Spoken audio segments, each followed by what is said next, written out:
एक ड्रेस शिवला काल, 2 ब्लाऊज शिवले होते स्टोनचे. मला अजून एक वर्कचा ब्लाऊज शिवायचा होता, पण त्याच्या अगोदर आहे ना काल स्टोनच्या ब्लाऊज शिवल्यामुळं ना काहीतरी एक स्टोन कुठं अडकला का काय झालं काय माहिती, इतकी जाम झाली मशीन. अगदी मोटरवर पण चलानं वडाना गेली, पायावरती पण वडाना गेली.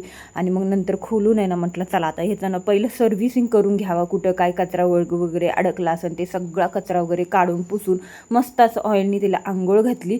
आणि इतका वेळ गेला त्यामध्ये, अक्षरशः मला 2 ते 3 तास कंप्लीट त्यामध्ये मला लागले होते.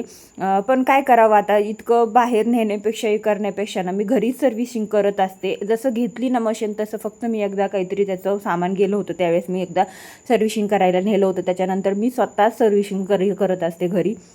कुठला पार्ट गेला तर मी व्यवस्थित काढून मग ते आणून बसवत पण असते, किंवा एखादं नाहीच समजलं तरच मी नेत असते मशीन, नाही तर मी शक्यतो घरीच मशीन करते. त्यानंतर इतकं सगळं घाण त्यातली मधली निघली होती, दोरे वगैरे स्टोन टिकल्या. वर्कचे ब्लाऊज शिवताना ना खूप मशीनचं खराब होतो, पण काय करणार, कस्टमरला तर वर्कचे ब्लाऊज आता खूप जास्त आवडायला लागले. ते इतकं हेवी वर्क होतं ना या ब्लाऊजला. त्यानंतर सगळी मशीन व्यवस्थित करून घेतली, सगळं झाडून पुसून व्यवस्थित घेतलं. त्यानंतर हा वर्कचा ब्लाऊज शिवायला घेतला आणि हा ब्लाऊज पूर्ण कंप्लीट केला. आणि हा ब्लाऊजला ना पूर्ण बाहीला एकदम आतमध्ये ना इतकं वर्क होतं ना, आणि बाहेरच्या फिटिंगमध्ये सुद्धा हे वर्क आलेलं होतं. इतकं त्रास दिला ह्या वर्कच्या ब्लाऊजने, अक्षरशः खरंच खूप वेळ लागला.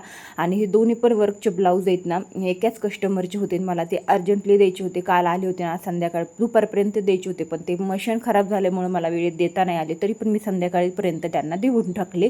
तर हे अशा पद्धतीचे वर्क ब्लाऊज शिवायचे असतील ना त्याच्यामुळेच आपण पैसे जास्त घेतो, पण कस्टमरला ते समजत नाही की हे पैसे का जास्त घेतात. तरीसुद्धा हे बाहीला ना जितकं वर्क होतं ना तितकं मला शिलाई मारता आली तेवढी मारली. आणि त्यानंतर हाताने मी त्याला शिवून घेतलं थोडंसं, आणि पूर्ण ब्लाऊज कंप्लीट करून घेतला, हुक लावली. चला व्हिडिओला लाईक करा, शेअर करा, आणि चॅनलवर नवीन असेल तर सबस्क्राईब.